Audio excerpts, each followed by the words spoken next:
Edward Said's essay, Reflections on Exile, discusses what it means to be an exile and different aspects of being in exile. Exile is a paradoxical concept captivating in contemplation, yet agonizing in reality. It creates an irreparable chasm between an individual and their familiar surroundings, a profound disconnect between one's identity and their genuine abode. The inherent sorrow of exile remains insurmountable, despite occasional instances of heroism, romance, glory, and even triumph that can be found in the annals of literature and history. These endeavors merely serve as attempts to overcome the debilitating anguish of being estranged. The accomplishments born out of exile are forever overshadowed by the permanent loss of what was left behind. Despite the inherent loss associated with true exile, it has remarkably evolved into a powerful and enriching motif within modern culture. The modern era itself is often perceived as spiritually orphaned and estranged, characterized by anxiety and a sense of alienation. Thinkers like Nietzsche challenged traditional values, while Freud exposed the hidden complexities of domestic life. Modern Western culture owes much of its formation to exiles, émigrés, and refugees. In the United States, the intellectual, academic, and artistic landscape owes its current state to those who fled fascism, communism, and other oppressive regimes known for persecuting dissidents. Critic George Steiner proposes that a significant portion of 20th century Western literature is extraterritorial, produced by and about exiles, symbolizing the refugee age. Steiner suggests that artists,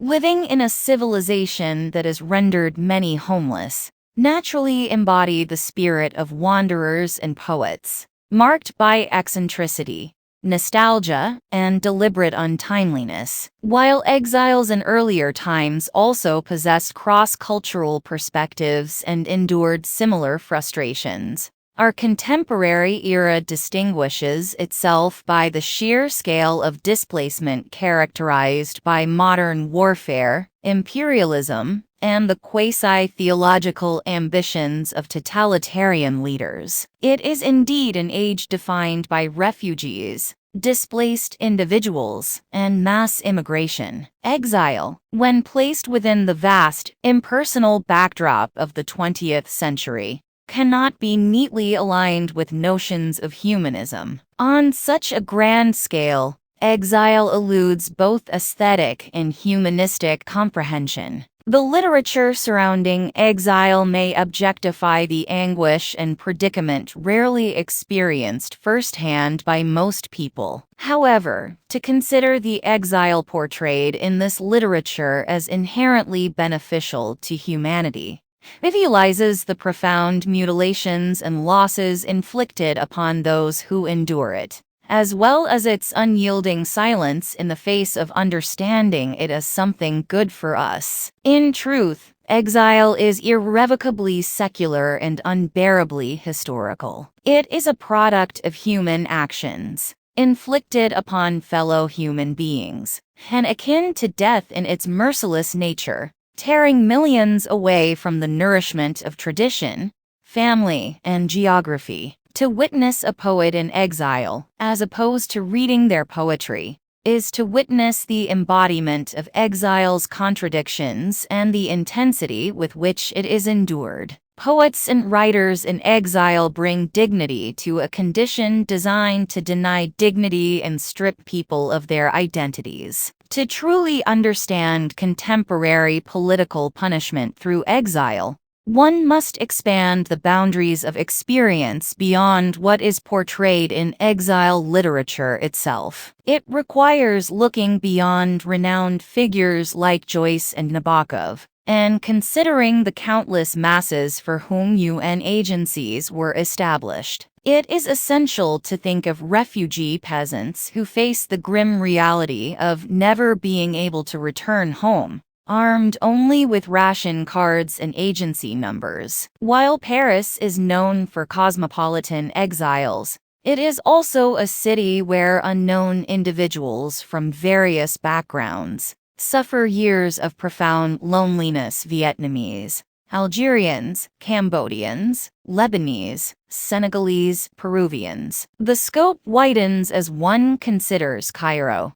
Beirut, Madagascar, Bangkok, and Mexico City. The further one moves away from the Atlantic world, the more pronounced the heartbreaking wasteland becomes, with overwhelming numbers and compounded misery among the undocumented people who find themselves lost without a traceable history. The relationship between exile and nationalism is inseparable. Nationalism arises as a declaration of belonging to a specific place, people, and heritage, an affirmation of home and a defense against exile's devastation. Nationalism and exile interact like Hegel's dialectic of servant and master, mutually informing and constituting each other. Early stages of all nationalisms emerge from a sense of estrangement, with national groups separated, exiled from what they perceive as their rightful way of life. Once triumphant,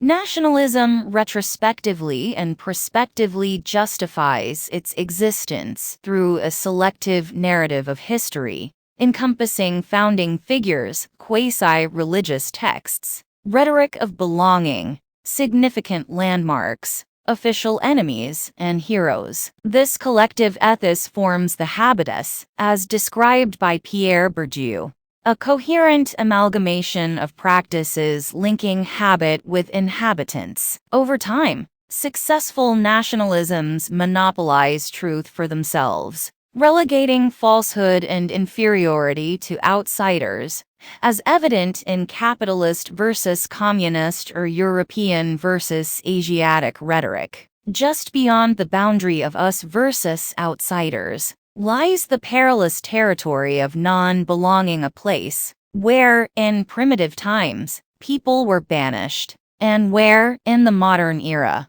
vast populations linger as refugees and displaced persons. Exile is a profoundly solitary experience, characterized by the deprivation of communal habitation and the absence of belonging to a group. Overcoming the loneliness of exile without succumbing to the language of nationalism, collective sentiments, and group passions is a challenge. What can be salvaged and held onto between the extremes of exile and the often divisive assertions of nationalism? Are nationalism and exile merely conflicting manifestations of paranoia? These questions cannot be fully answered, as they assume that exile and nationalism can be discussed independently of each other. However, they are inherently intertwined. Both concepts encompass a vast range of collective sentiments and private emotions,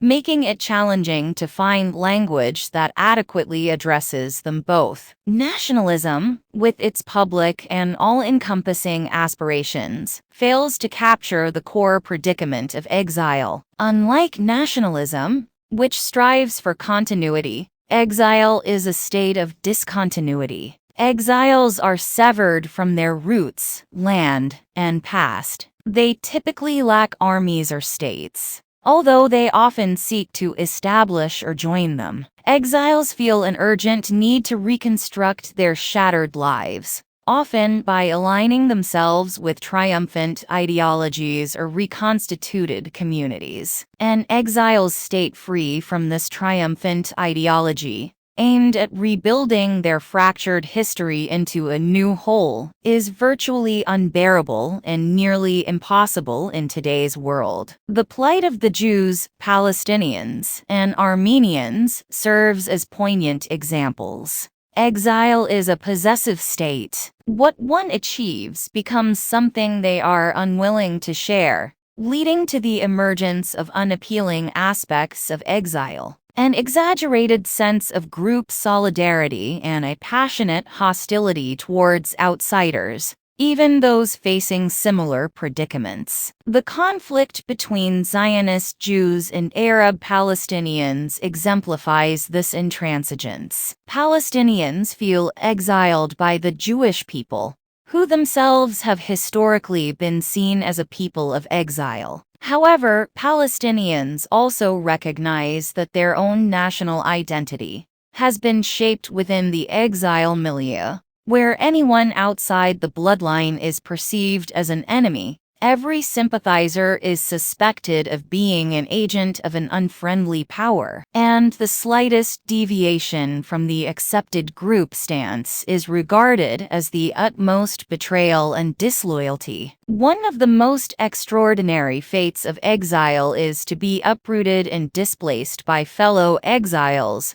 reliving the process of expulsion at their hands. During the summer of 1982, Palestinians question why Israel, having displaced them in 1948, continuously expelled them from their refugee homes and camps in Lebanon. It seemed that the reconstructed Jewish collective experience, embodied by Israel and modern Zionism, could not tolerate the existence of another story of dispossession and loss alongside it. This intolerance was constantly reinforced by Israeli hostility towards Palestinian nationalism, forcing Palestinians to painstakingly rebuild their national identity in exile for 46 years. This need to reconstruct an identity from the fragmented and discontinuous experiences of exile is evident in the early poems of Mahmud Darwish. His extensive body of work represents an epic endeavor to transform the lyrical expressions of loss into the indefinitely postponed drama of return. Darwish portrays his sense of homelessness through a catalogue of unfinished and incomplete things, emphasizing the pathos of exile and the impossibility of true homecoming. Joseph Conrad's tale Amy Foster stands as an uncompromising portrayal of exile. Conrad, considering himself an exile from Poland, infused much of his work and personal life with the unmistakable imprint of a sensitive émigré's preoccupation with his own fate and his futile attempts to establish meaningful connections in new surroundings. Amy Foster focuses solely on the challenges of exile, perhaps to such an extent that it is not among Conrad's best-known stories. It vividly describes the agony of Yanko, the central character, an Eastern European peasant who, en route to America, becomes shipwrecked off the British coast. Yanko's wretched death, like that of several protagonists in Conrad's works, is depicted as the culmination of overwhelming loneliness and the world's indifference. It is described as the supreme disaster of loneliness and despair. Yanko's plight is deeply affecting an alien in a society that fails to comprehend him. However, Conrad's own experience of exile leads him to exaggerate the differences between Yanko and Amy. Yanko is portrayed as charismatic, lively, and bright-eyed, while Amy is depicted as heavy, dull, and bovine. Upon Yanko's death, it is as if her earlier kindness was a snare that fatally ensnared him. Yanko's demise takes on a romantic quality, as he is surrounded by a coarse and unappreciative world, where no one, not even Amy, truly understands him, the one person who was close to him. Conrad's neurotic fear of exile shapes his aesthetic principle. In Conrad's world, understanding and communication are limited, yet this radical constraint on language does not hinder the character's elaborate efforts to communicate. Conrad's stories revolve around lonely individuals who speak extensively, for Conrad himself was a voluble and adjectival modernist, and whose attempts to impress others only exacerbate their original sense of isolation. Each Conradian exile fears and is endlessly condemned to imagine the spectacle of a solitary death, illuminated by unresponsive and uncommunicative eyes. Exiles harbor resentment towards non-exiles, feeling that they naturally belong in their surroundings, while the exile remains perennially out of place. The experience of being born in a place, staying there, and knowing that one belongs there forever is a unique perspective. While it is true that anyone prevented from returning home is an exile, there are distinctions to be made among exiles, refugees, expatriates, and émigrés. Exile traces its origins back to the age-old practice of banishment, leading to an anomalous and miserable existence, marked by the stigma of being an outsider. On the other hand, refugees emerged as a product of the 20th century state, with the term evoking images of large groups of innocent and bewildered people requiring urgent international assistance. In contrast, exile carries a sense of solitude and spirituality. Expatriates choose to live voluntarily in a foreign country, usually driven by personal or social reasons. Hemingway and Fitzgerald, for instance, were not compelled to reside in France. Although expatriates may share in the solitude and estrangement experienced by exiles,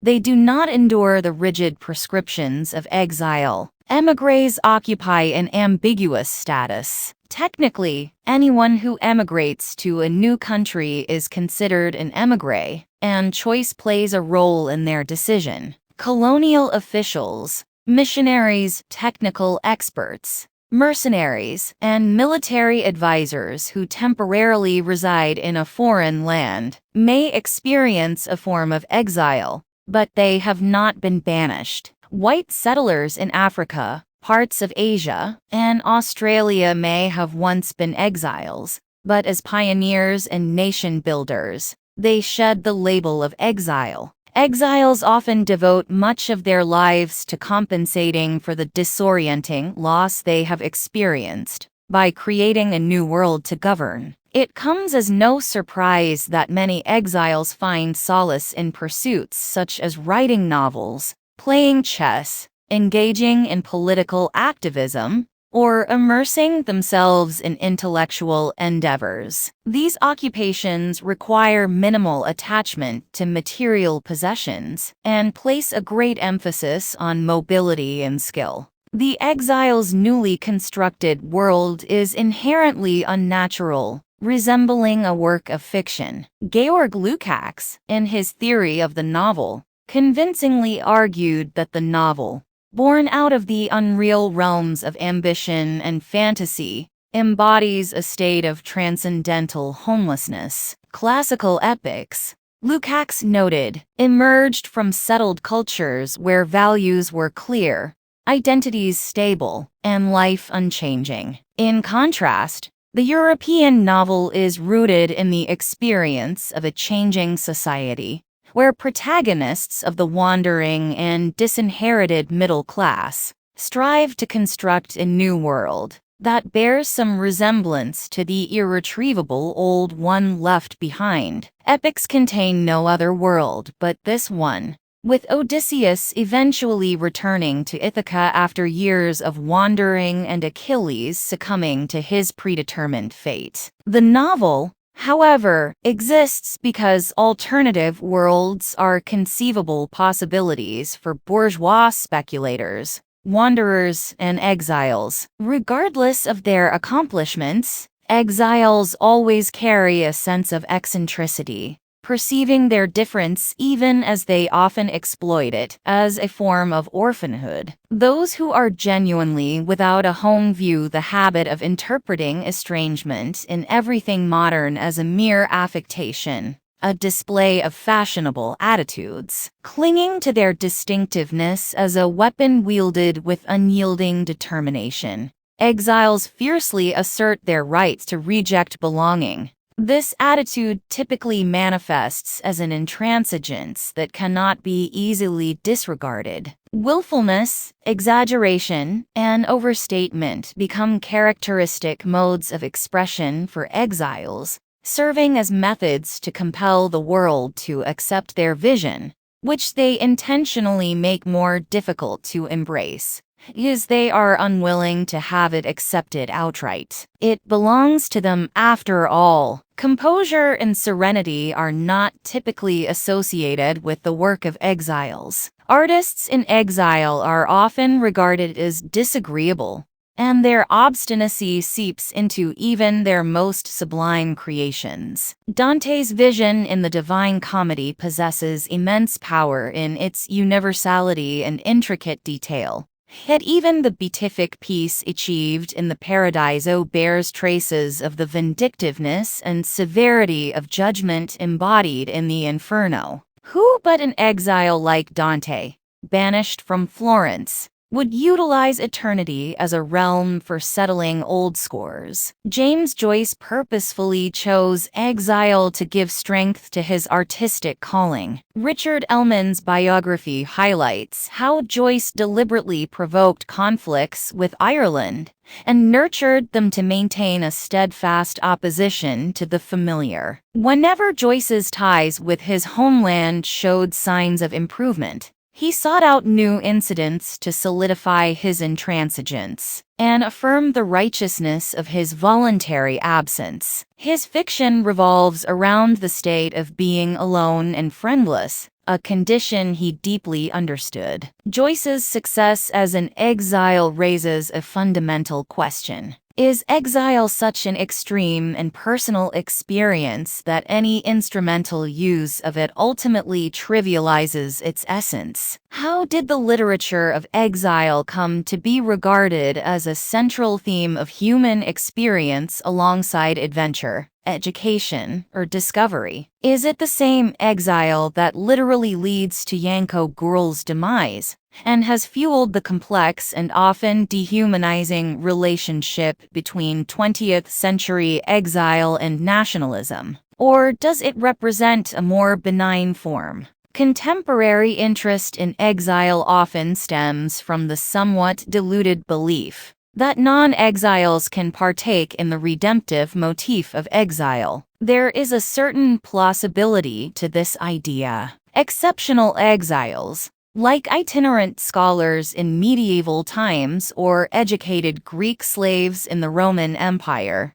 do enrich their surroundings. Naturally, we tend to focus on the enlightening aspects of their presence among us, overlooking their suffering and demands. However, from the somber political perspective of modern mass displacements, individual exiles compel us to acknowledge the tragic fate of homelessness in an inherently indifferent world. Simone Weil succinctly posed the dilemma of exile. She asserted that being rooted is perhaps the most crucial yet underappreciated need of the human soul. Yet Weil also recognized that most remedies for uprootedness in an era marked by world wars, deportations, and mass exterminations are nearly as perilous as the conditions they claim to rectify. Among these remedies, the state, or more accurately, statism, is particularly insidious, as it tends to replace all other human bonds. Weil reintroduces us to the intricate web of pressures and constraints at the heart of the exile's predicament, which, as I previously suggested, is the closest we come to tragedy in the modern era. The exile confronts the stark reality of isolation and displacement, which can breed a narcissistic masochism resistant to any attempts at improvement, assimilation, or community. At this extreme, the exile may fetishize their state of exile, distancing themselves from all connections and commitments, living as if everything around them is temporary and perhaps inconsequential, can lead to petulant cynicism and lovelessness. More commonly, the exile faces pressure to join parties, national movements, or the state, offering new affiliations and engendering new loyalties. However, this also entails a loss of critical perspective, intellectual reserve, and moral courage. Defensive nationalism among exiles can foster self-awareness and lead to reconstitutive projects aimed at building a nation out of exile, as seen with the Jewish and Palestinian experiences in the 20th century. These projects involve constructing a national history, reviving ancient languages, and establishing national institutions like libraries and universities. While they can sometimes result in strident ethnocentrism, they also give rise to introspective inquiries that go beyond simple ethnic identities. Exiles, therefore, offer an alternative to the dominant mass institutions of modern life. Exile is not a matter of choice. It is something one is either born into or experiences. However, if the exile refuses to passively nurse their wounds, there are lessons to be learned. It requires cultivating a scrupulous subjectivity, not one that indulges in self-pity or sulking. Theodor Adorno, the German Jewish philosopher and critic, exemplifies this rigorous subjectivity in his writings. Adorno's autobiography, Minima Moralia, written during his exile, reflects on a mutilated life and vehemently opposes the administered world. He argued that life is reduced to ready-made forms, everything becoming commodified, including language. The intellectual mission of the exile is to resist this state of affairs. Adorno believed that writing offered the only fragile yet available home in the contemporary world. Everywhere else, the notion of home has been eroded, with cities bombed and houses reduced to disposable objects. Adorno's perspective encourages the exile's detachment from the notion of home, enabling critical examination. The exile recognizes that homes are always provisional in a secular and contingent world. Borders and barriers, while providing a sense of security, can also become prisons, often defended irrationally. Exiles, on the other hand, traverse borders and break barriers of thought and experience. Hugo of St. Victor, a 12th century monk, beautifully expressed this notion. The man who finds his homeland sweet is still a tender beginner. He to whom every soil is as his native one is already strong.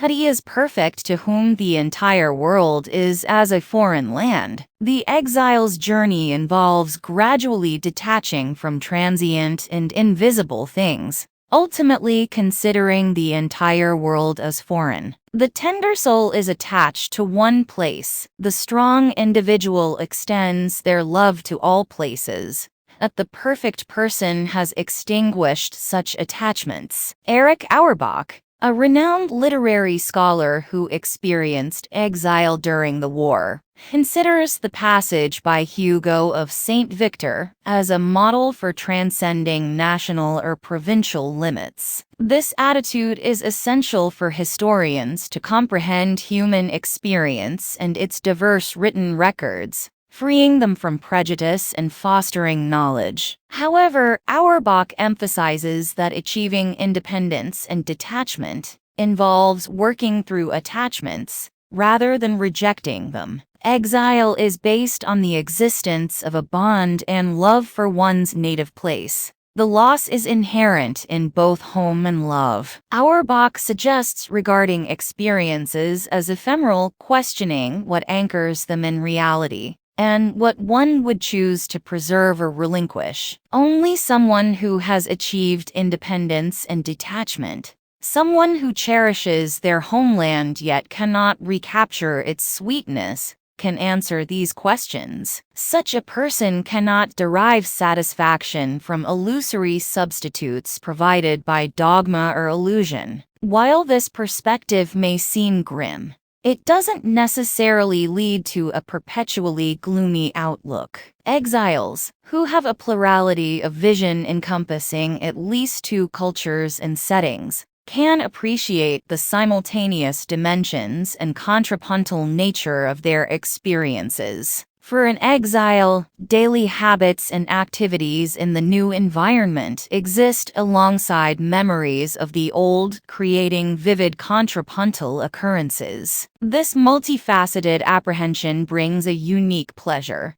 especially when accompanied by an understanding of other contrapuntal juxtapositions that challenge orthodox judgments and foster appreciative sympathy. There is also a sense of accomplishment in acting as if one is at home wherever they may be. However, this approach remains risky, as the habit of dissimulation is both exhausting and anxiety-inducing. Exile is never a state of satisfaction, tranquility, or security. It is akin to a mind of winter, as Wallace Stevens described it, where the pathos of other seasons is nearby, but unattainable. Exile operates on a different calendar, defying habitual order. It is nomadic, decentered, and constantly unsettling, even as one becomes accustomed to it.